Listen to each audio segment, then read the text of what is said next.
we were on page 3 of the notes. If you don't have one, I think the guys over here, Joe's got some notes. Raise your hand, let them know if you don't have a notes packet. Joe will, or one of the other guys who've got notes will find you and bring it over. But we're on page 3. Believe it or not, I have my sights set on getting through this set of notes today, even though we only got through page 3 last time. We'll see how well I do. But there are some long lists in the middle of this stack of notes that we're not going to look through every page, so we'll do our best to get through that.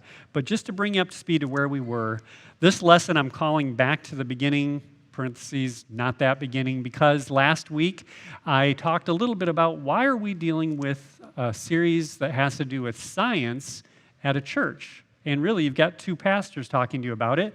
And then the guy talking about the science part is not the scientist among the pastors. I was joking with Pastor Ken that he has a computer science degree. I just have a Bible degree and some seminary training. So why that? And I shared with some of my beginning, some of what the Lord did in my life to bring me to salvation, and then to, as I had opportunity to serve in youth ministry for years, the kind of things he helped me to learn and showed me value in as I taught our young people. And so that's why I'm standing up here for the beginning of this series.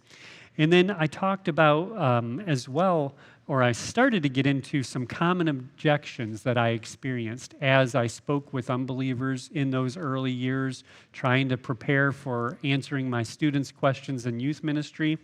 And so I talked about one of the objections being, well, you just have faith and I like reason. And so there's this conflict between religion and science, faith and reason.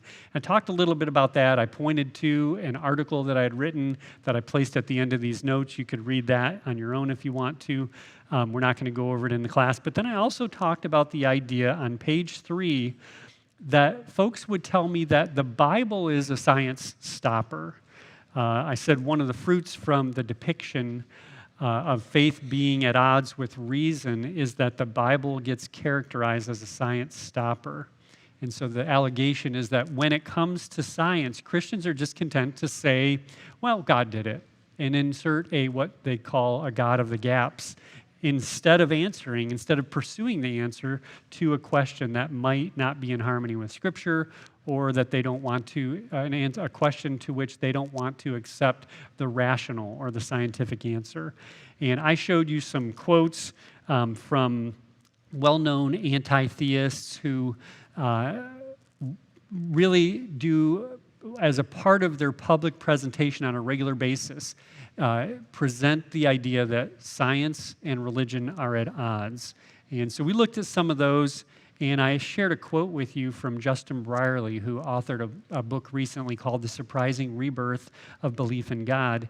He said, "Science is the primary battleground upon which new atheism mounted its attack on Christian belief. However, the actual percentage of scientists who profess belief in God has remained relatively stable over the past 100 years.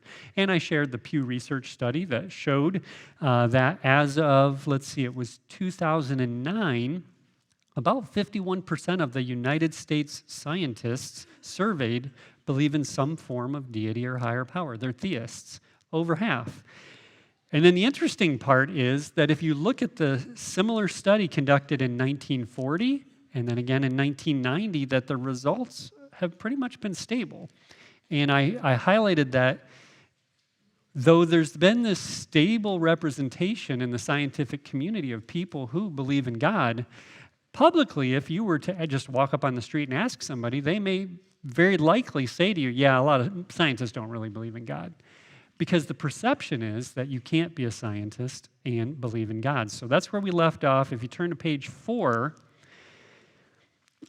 I say there, so there are plenty of scientists who do not see a conflict between their belief in God and their practice of science. Further, this is a quote, the vast majority of Nobel Prize winners in sciences during the 20th century have either identified as Christians or were from the Jewish faith. That's from Religion of Nobel Prize Winners in 100 Years of Nobel Prizes. That's a direct quote. So why is the public perception at odds with what are the facts? And Brierley explains that the impact of something known as the conflict thesis is largely to blame. The conflict thesis is the idea that science and faith are locked in an ages-old battle in which religion consistently holds back progress and persecutes brilliant scientists who must persevere in their pursuit of the truth to triumph over oppressive religion. You've heard this. You've heard people talk about, Galileo being persecuted by the church and any number of other stories that are a part of that mythology. By the way, popular celebrity Ben Stein, you may have seen this film produced back in 2008 titled Expelled, No Intelligence Allowed. In this film, they attempt to make the case that the opposition has been, there has been a slanted representation and opposition in academia in recent years. But what they say is, their claim is that those who are willing to vocally support things like intelligent design, or at least were willing to dissent to the common orthodox Darwinian position, were routinely blocked and hindered in the academy for stepping out of line. If you've never seen that, it is a very interesting kind of a documentary. It's clearly got a bias of its own to promote, but the facts they present are still specific examples, and I'm going to point to actually some more detailed resources for you to look at those kind of claims as we go on. But I continue there on page 4. If you've ever discussed these topics with someone, no doubt you've had this theory raised conceptually, if not by name. They might have not have known the name, the conflict thesis, but you've had the idea raised, like I mentioned earlier, Galileo or some other figure from history. But the problem is, as Brierley explains this, the conflict thesis, and I'm quoting from his book again here, is largely a 19th century invention promulgated by John William Draper and Andrew Dickson White, two quirky historians whose pamphlets on the conflict thesis became wildly popular, despite most of the historical details being completely false. Sadly, their version of history is still uncritically regurgitated by many modern-day critics of the faith, despite having been debunked by historians. So you can look those names up. This is not something that I got from Answers in Genesis. This is widely known and recognized by historians. And I say there, you don't have to take the word of an apologist like myself or Justin Brierley's word for it when we say that the tale of Galileo's persecution by the church, as understood in popular culture, has been largely misunderstood. There's a website called History for Atheists. It's historyforatheists.com. The gentleman who runs this site is himself an atheist who has grown fed up with his fellow atheists using false historical claims and other bad arguments to defend their atheism. So he regularly writes articles to correct those common misunderstandings. And he's built, I say there, a cottage industry with his blog, his YouTube channel, and this is his stated purpose of it, to call out and correct the misuse of history because rationalists did not base their arguments on errors and distortions. So good for him. I looked on his site, I did a search for Galileo, and it had 10 articles in which he goes, 10 separate articles in which he addresses various aspects of the Galileo affair as it's come to be known. And why Galileo faced opposition. And he says on his website, Tim says that the reason that he faced opposition was because he challenged the consensus of the scientific community of his day. That's the bottom line. It wasn't primarily a religious challenge, it was a scientific challenge. Though the conflict thesis has been widely cited, I say in the next paragraph, as historical fact by popular atheists and anti-theists over the last few decades, historians of science give it no credence, and look on page 5, instead they recognize the conflict thesis, at least in its simple form, is now widely perceived as wholly inadequate, as a wholly inadequate intellectual framework within which to construct a sensible and realistic historiography of Western science.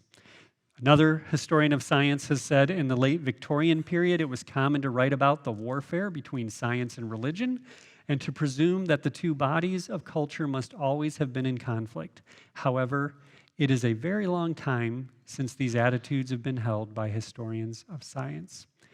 So the next time you are watching a video on YouTube or you're reading an article and someone is popularizing this idea, let this serve as a reminder that just like Christians, the skeptic also brings assumptions to the discussion that may influence his willingness to either believe or dismiss certain perspectives regardless of the evidence. Here we're talking about historical evidence, but the principle is the same. In contrast to the claims of those who still promote the conflict thesis, back to Justin Brierley, who I introduced this issue with, he says the undisputed Christian roots of the scientific revolution and the fact that most scientists of faith report a complementarity between their work in the lab and the God they worship in church show that the conflict thesis, or that the conflict is not between science and faith at all. This is key. Look at what he says next.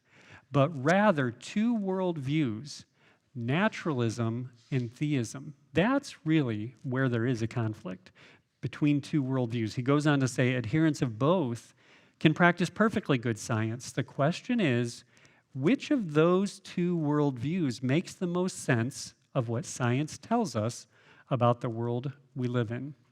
So that's the reason I've spent so much time and want to spend the rest of this session talking about setting the stage, if you will, before we even get into any details about science. In order to, as I say there, in order to properly set the context, I'd like to use the rest of the time today to rehearse with you some details in support of the claim that modern science as we know it today has Christian roots. So not only is Christianity not a science stopper, Christianity is the science starter. It's why we have modern science. Let's look at page 6, the development of modern science. If we're calling this lesson back to the beginning, first I talked about back to my beginning, now we're talking about back to the beginning of the modern scientific movement. And I want to say, and I do say at the outset there, to acknowledge that modern science sprouted out of the fertile soil of the Christian West is not to deny that there were significant advances in human understanding of the world in more ancient pre-Christian cultures. There is a long history of humans learning more about the world in which they live, discovering principles, creating new forms of technology. There is an astrophysicist that I've found very helpful over the years named Sarah Salviander. I shared some of her quote slides from some of the new atheists in our session 2 weeks ago. She has a presentation in which she calls it a brief history of science. I don't know all the details of all of the examples that she provides in her slides, but I'm just going to thumb through some of her slides. There's like 6 or 7 slides of pre-modern scientific discoveries that are relevant. And she starts off her presentation on this topic that I'm covering right now, going through these. So it's called a brief history. It seems very detailed to me, but that's because I'm not an expert at all of this like she is. But she goes through and talks about things all the way back to the 3rd millennium BC with the Egyptians and things that they discovered about numerals and calculations. She names and talks about the Indian people and their discoveries in math, Mesopotamians with math, astronomy, and empiricism, the Greeks with Thales, the father of modern science, back to India, and then she just goes on. I'm just going to thumb through these. The ancient Greeks she talks about, a lot of Greek philosophy and what would have been called natural philosophy, laying the foundation for modern science. And just, you can see, she's got all the way up through the 4th century, 1st century BC, 2nd century, Rome, the Greeks, the Chinese, let's see, more Egyptians, Arabic contributions to medicine, mathematics, astronomy, optics, and medicine, observing a supernova in 154, and so on. So all of these things recognizing, but then as you go through all that history where people from different cultures with different worldviews, many of them with their own mythologies and religious views, discovering things that contribute over time to our understanding of the world and in ways to what eventually becomes modern science. But then you get to the end there in the 17th century, and you have this explosion. You have the scientific revolution. And where does it happen? In Christian Europe. And then she goes on to discuss at length why that is not coincidental. And I'm just gonna take some time actually to talk about that a little. And in order to do that, if you look at the next paragraph there, I say there were significant contributions from other cultures to the growing cache of human understanding of the world and development of various forms of technology. I think there's a typo there, the word "of" is missing. This all happened, it's true in ancient times. However, it is a fact of history that what we now think of as science and the modern scientific method didn't develop in those cultures. The modern scientific revolution happened in the Christian West because it is uniquely fit. It uniquely supplied the worldview and necessary presuppositions for science to be possible, in contrast to all those previous cultures, all those previous worldviews. And this is sometimes difficult for us in the West to accept because our minds, our worldview, our experience is so immersed in the fruit of a Christian worldview because we live in a culture that for millennia has been dominated by a Christian worldview that we do not see it. In other words, it's the air we breathe every day of our lives, and we never really have to think about it. In the introduction to his recent book, Dominance, author and historian Tom Holland, when I say that, you're probably thinking of this guy. It is not this Tom Holland. It is the author and historian Tom Holland. It is this guy.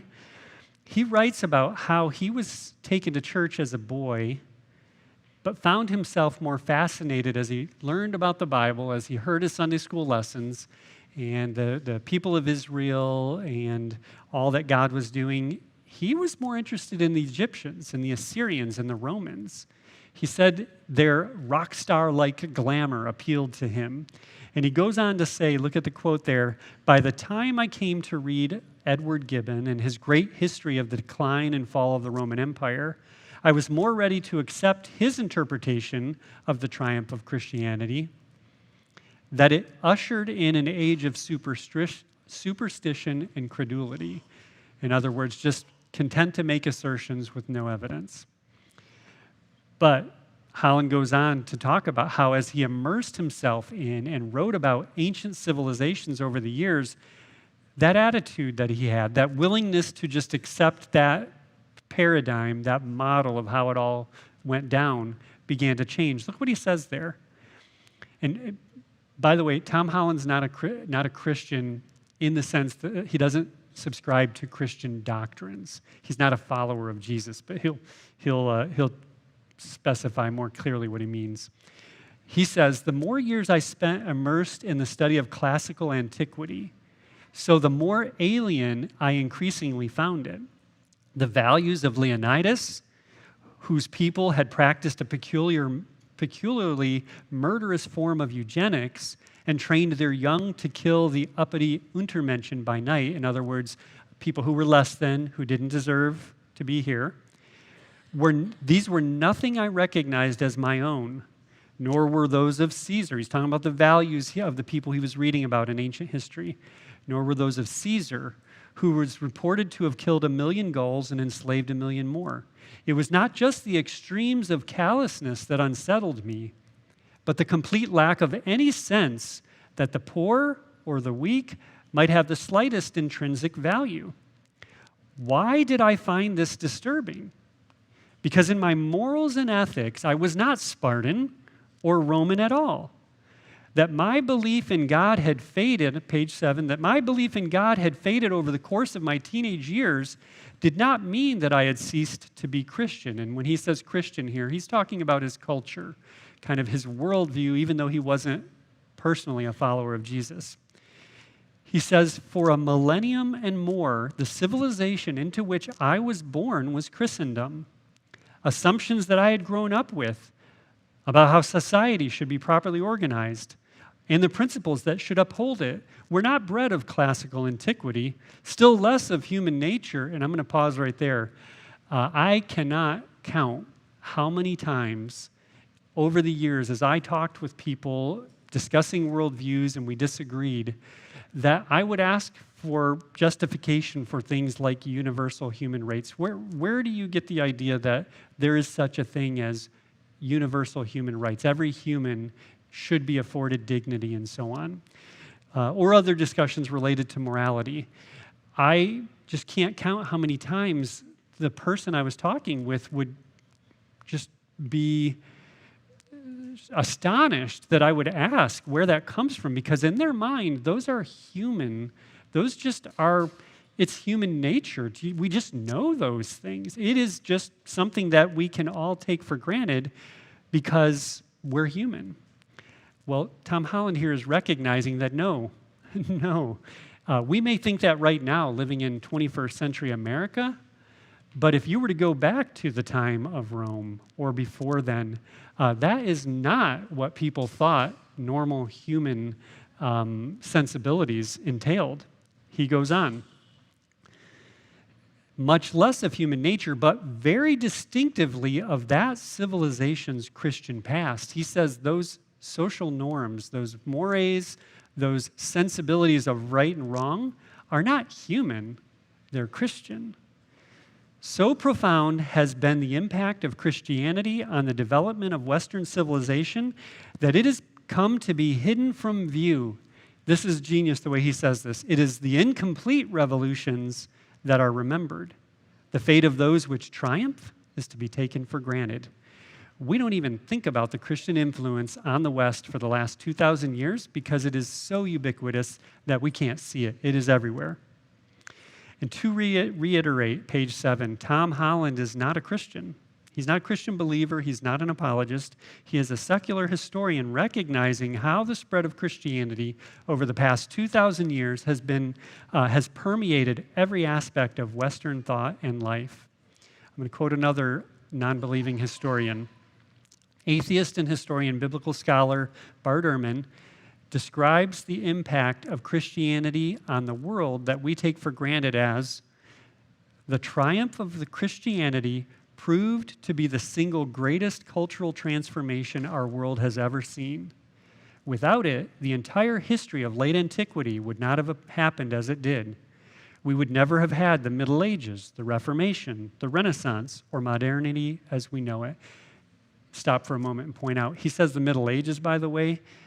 Just to go back to that conflict thesis thing I was telling you about, you will frequently hear people talk about that as the Dark Ages. If you want to go back to Tim O'Neill's site, you can read a lot about the myth of the Dark Ages. It's not a thing. It is part of that narrative that says there were these long time periods where religion caused everybody in the world to grow more ignorant. It's the Middle Ages if you're a historian, because that's actually more reflective of what's really happening in those times that led to the Reformation, the Renaissance, and modernity as we know it, according to Ehrman. So he goes on then to elaborate on the breadth of the impact that Christianity has had on the world in great detail. He focuses on social and moral impact, and I'm going to share another extended quote where he elaborates on that, even though he doesn't speak to scientific knowledge or the scientific revolution, but I want to because it goes into great detail about the way the Western mind and our view of life has been radically transformed. And this matters because it's all connected. As I said last or 2 weeks ago, ideas have consequences. And so this is very relevant, and we'll then show the connection to ideas like science as we go on. He says, by conquering the Roman world and then the entire West, Christianity not only gave rise to a vast and awe-inspiring set of cultural artifacts. I'll stop one more time. He says conquering. He's not talking about military conquest. He's talking about ideological conquest. And in this book that I'm quoting, he spends the majority of the book talking about the methodology, how Christianity spread. And it's really a great study in missions written by a non-believer because he takes the texts of Scripture and what we know from history to talk about. His thesis is that there's nothing supernatural going on there. It all makes sense. I don't buy that. But he does do a great job of showing how transformative it was. So I'll continue in his quote here. He says, it not only gave rise to vast and awe-inspiring set of cultural artifacts, it also changed the way people look at the world and choose to live in it. Modern sensitivities, values, and ethics have all been radically affected by the Christian tradition. This is true for almost all who live in the West, whether they claim allegiance to Christianity, to some other religious tradition, or to none at all. Before the triumph of Christianity, the Roman Empire was phenomenally diverse, but its inhabitants shared a number of cultural and ethical assumptions. If one could encapsulate the common social, political, and personal ethic of the time, it would be dominance. Incidentally, the title of Tom Holland's book, where he talks about a lot of the same things. In a culture of dominance, those with power are expected to assert their will over those who are weaker. Rulers are to dominate their subjects, patrons their clients, masters their slaves, men their women. This ideology was not merely a cynical grab for power or a conscious mode of oppression. It was the common sense, millennia-old view that virtually everyone accepted and shared, including the weak and marginalized. So you go back to ancient Rome, this is the mindset. This is not some fluke or some nuance of their culture. This is the pattern of human history that everybody accepted. He goes on. This ideology affected both social relations and governmental policy. It made slavery a virtually unquestioned institution promoting the good of society. It made the male head of the household a sovereign despot over all those under him. It made wars of conquest and the slaughter they entailed natural and sensible for the well-being of the valued part of the human race, that is, those invested with power. With such an ideology, one would not expect to find governmental welfare programs to assist weaker members of society, the poor, the homeless, the hungry, and oppressed. One would not expect to find hospitals to assist the sick, injured, or dying. One would not expect to find private institutions of charity designed to help those in need. The Roman world did not have such things. Those are all things we take for granted. The things that people around us think are humanitarian, they're products of our enlightened humanism. No, sir. The Roman world did not have such things. Christians, however, advocated a different ideology. Leaders of the Christian church preached and urged an ethic of love and service. One person was not more important than another. All were on the same footing before God. You just heard Pastor Ken preaching about that last hour.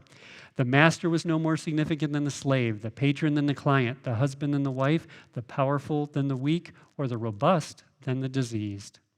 So at this point, somebody who's come to this series or is watching us online and is skeptical is thinking in their mind, oh, yeah, but I can tell you all kinds of examples from history in which we find those claiming to be Christian acting in very unchristian ways. But that is the point, and that's what Ehrman goes on to acknowledge. Look at the next quote there from the same passage. He says, Christians sometimes, indeed many times, spectacularly failed to match their pious sentiments with concrete actions, or even more, acted in ways contrary to their stated ideals. But note, they have stated ideals. Christianity is a codified worldview. He goes on to say, but the ideals were nonetheless ensconced in their tradition, widely and publicly proclaimed by the leaders of their movement in ways not extensively found elsewhere in Roman society. The very reason that people will try to argue against Christianity or the God of the Bible on the basis of atrocity or evils done in the name of God.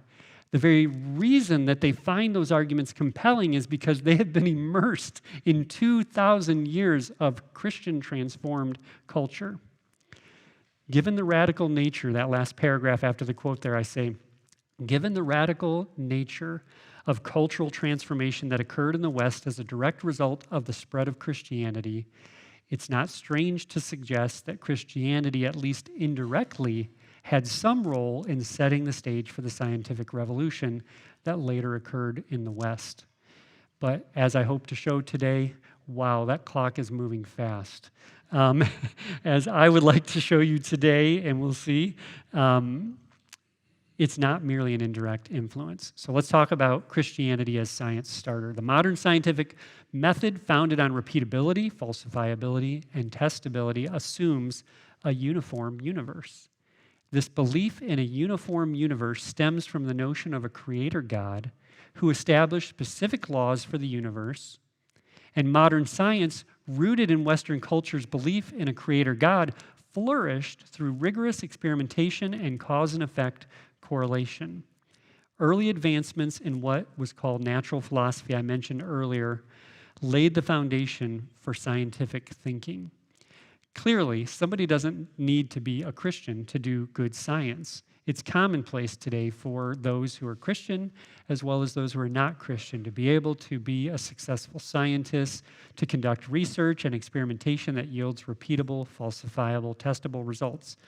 However, the difference, I say there, is that having a worldview that posits no source of purpose or stability for the universe, they cannot account for why they would expect the universe to be discoverable by such methods. Another, not a Christian apologist, another scientific mind, well known from the history of science, Albert Einstein summarized this contradiction well when he said, "The most incomprehensible thing about the universe is that it is comprehensible." We'll talk more about that. But the skeptics I engaged regularly online years ago would ridicule ideas like this. They would say, I'm quote mining, I'm taking Einstein out of context, that the reliability and nature that the Christian worldview should expect, but their atheistic worldview should not expect, is a caricature. They might say that, like I said, I'm quote mining, but I assure you I'm not. I'm not at all saying anything like Einstein was a Christian. But what he is acknowledging on the next page there is that he finds, as he uses science to study the world, he's finding not what he should expect to find if he were to assume materialistic assumptions. In a letter to a friend, he explained it this way: "You find it strange that I consider the comprehensibility of the world as a miracle or an eternal mystery. Well, a priori, before experience, one should expect a chaotic world which cannot be grasped by the mind in any way. The kind of order created by Newton's theory of gravitation, for example, is wholly different. Even the axioms of the theory are proposed by man, even though if the axioms are proposed by man, the success of such a project presupposes a high degree of ordering of the objective world, and this could not be expected a priori or before experience." That is the, quote, miracle which is being constantly reinforced as our knowledge expands. Brierley, in the book that I've cited a couple times, observes that many skeptics assume that the scientific revolution came about as the Enlightenment allowed reason to break free from the shackles of religious superstition. But this notion is as prejudiced and unhistorical as we'll see overwhelmingly before we're finished with this introduction. He goes on to point out another quote there from him. When it comes to devout believers who spearheaded scientific revolution, there are too many to choose from. And he lists, I'm not going to read them for you there, we're going to actually look at a list with them in there, but he says in that last paragraph there, importantly, historians of science agree that these men were not simply parroting a faith handed to them by their culture, but genuinely perceived the universe and the scientific enterprise through Christian eyes. So, for example, historian of science John Hedley Brooke writes, when natural philosophers referred to laws of nature, they were not glibly choosing a metaphor. Laws were the result of legislation by an intelligent deity. Thus, the philosopher René Descartes insisted that he was discovering the laws that God put into nature. Later, Newton would declare that the regulation of the solar system presupposed the counsel and dominion of an intelligent and powerful being. I've got another quote there by a sociology professor, Rodney Stark, and I'll let you read that on your own. And then none other than famous anti-Christian Friedrich Nietzsche wrote, "There is no such thing as science without any presuppositions. A philosophy, a faith, if you will, must always be there first of all, so that science can acquire from it a direction, a meaning, a limit, a method, a right to exist. We men of knowledge today, we godless men and anti-metaphysicians, we too still derive our flame from the fire ignited by a faith millennia old, the Christian faith." So I'm not just peddling some apologetics when I say Christianity is the science starter.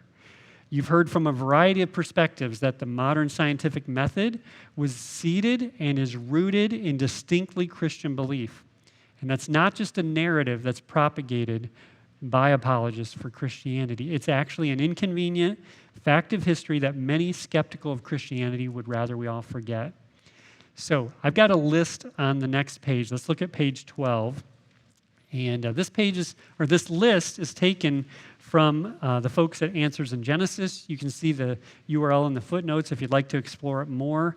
There's also a very good list at the Creation Ministries International website. Dr. Carter, who was here last week, that's his organization.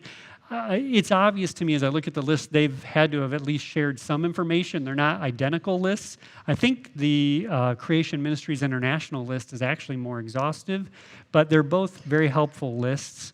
You can just go, if you don't want to remember that long URL, you can just go to creation.com and do a search for creation scientists, and you'll get this webpage that I've got displayed up there. Creation Ministries International list also includes specific instances of discrimination against scientists who hold a creationist model rather than to a philosophical naturalistic model.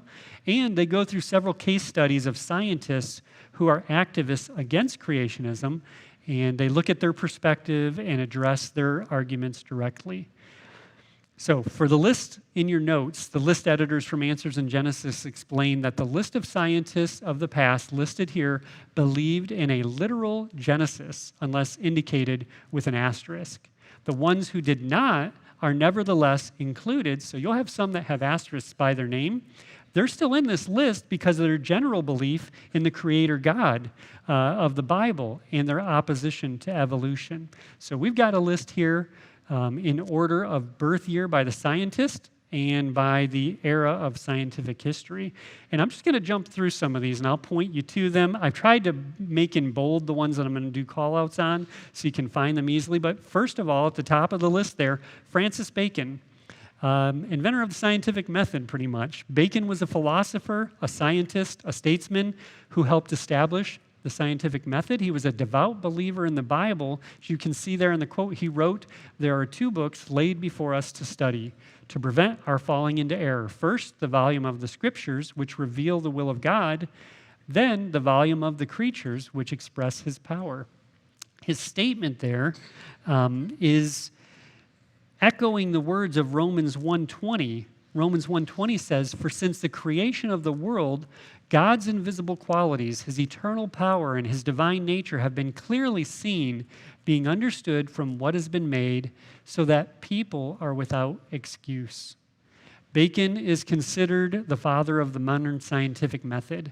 And while he was careful not to look to the Bible for scientific answers, he was pretty insistent on trying to use what would be called a methodological naturalistic approach. In other words, he didn't want to insert miracles into his experiments to try and explain why something was happening. In fact, he criticized something that Newton did. I'll mention at a later point when we get to Newton as a result. But Bacon was insistent on observation and experimentation with the goal of eliminating possible explanations to get closer to the true explanation, and this was clearly derived from his view that he can have confidence in a worldview that the Bible offers as providing a foundation for such confidence in the value of his methodology. He believed that he lived in a universe of order that was created by a God of order. The next one on your list, Galileo Galilei. He was an Italian astronomer, physicist, and an engineer who played a major role in the scientific revolution. Despite the popular depiction of his persecution by the archaic church entrenched by its backward beliefs, he was censured for his challenge to the consensus view of scientists of his day. By historians' accounts, he did not help his situation at all when he added to the complexity by personally attacking the Pope in his published work. So as he wrote about his novel scientific theory, he decided he would kind of put some personal jabs in there against the Pope. And so to clarify, his disagreement about science was with other scientists, and his disagreement with the church seemed to be more of a personal nature. If you ever wanted to look up historyforatheists.com, Tim O'Neill has, as I pointed to earlier, a bunch of articles about this. Johann Kepler. Kepler was an astronomer and a mathematician known for his laws of planetary motion. During his youth, Kepler had become a committed Christian and dedicated himself to serving God. He said, as you see there in the quote on your page shortly before he died, that he believed only and alone in the service of Jesus Christ. In him is all refuge, all solace. So I've got more there. Blaise Pascal. Pascal was a mathematician and a physicist, a philosopher who made contributions to probability theory and hydraulics, and his Christian testimony is well known. A couple down there, Robert Boyle. By the way, you'll see near some of these folks' names, WOH, that's Wall of Honor. Several of these websites, Answers in Genesis, Creation Ministries International, they have an article about some of the key founders of modern science, and the ones they've named they consider being on the Wall of Honor. So if you see that WOH after a name, that's what that's there for. So let's finish off talking about Boyle, and then when we come back next week, we'll finish this list. I'm not going to go through the second list of modern scientists. Those are there for your reference. And then I will have one more point to make in this introduction, and we'll get into cosmology next week. But Robert Boyle was a chemist, a physicist, and an inventor who is considered the founder of modern chemistry. He believed that science and Christian faith were not in conflict, but rather were complementary. He viewed scientific inquiry as a way to understand God's creation and to glorify the Creator. And his faith motivated him to promote the Bible and to convert others to Christianity. Boyle wrote the following words: "When with bold telescopes I survey the old and newly discovered stars and planets, when with excellent microscopes I discern the unimitable," that means can't be imitated, "and subtlety of nature's curious workmanship, and when, in a word, by the help of anatomical knives and the light of chemical furnaces I study the book of nature, I find myself oftentimes reduced to exclaim with the psalmist, 'How manifold are thy works, O Lord! In wisdom thou hast made them all.'" I hope this is helpful to you. I realize we're down in the weeds. We're talking about some philosophy of science. I'm going through a multi-pages list long of names of scientists from the past. But I'm doing this intentionally because I'm going to say some things in the coming weeks. I'm going to talk about, as I go through, let me flip to the end here and make sure I've got my descriptions in front of me. As we talk about in the coming weeks of this series, cosmology next week, that the heavens are declaring the glory of God, and we talk about fine-tuning and Big Bang Theory and distant starlight. And then section 2, the stones cry out, the geological record, dating methods, and the flood. And then section 3, fearfully and wonderfully made, signature in the cell and design in biological systems. As we talk about those things, I'm going to say things repeatedly like, the worldview you bring brings its baggage to how you pursue answers to these questions. And I've done this for long enough to know that people who object to a Christian worldview and then the answers we come to of these questions, The first thing they want to do is say that it's illegitimate to bring your worldview to the evaluation. But you cannot avoid it. They do the same thing. We will start off next week. We'll finish this list quickly next week, and we'll start off showing what the high priests of the naturalist movement themselves, if you will, I'm calling them high priests, they don't name themselves that, but what they say about this, the admissions that they make, because it's unavoidable. We all must do it. We all bring our assumptions about the world to the scientific endeavor, and I look forward to talking more with you about that next week. Let's close with a word of prayer. Lord, thank you so much for this church family, for the opportunity you've given us to be a part of this group of people. What on earth you are doing. Your church is what on earth you are doing, and we thank you, Lord, for your grace and goodness to making us a part of it. I thank you that we can take time in our weekly schedule to think about these important subjects, that we can think about current issues in our world, and that we can confidently point one another back to what you have said, that we can use as a framework for understanding the world in which you've put us, the world you made, the world that serves your purpose. I pray, Lord, as we study these things, you would help us to have integrity. You would help us to have minds enlightened by your word. And Lord, that you would help us to be gracious and loving as we share these answers to the world around us, so that we can point them to the good news that's at the center of it all, that Jesus came to do for us what we could not do for ourselves, to allow us to be reconciled to you. Thank you for all of this in Jesus'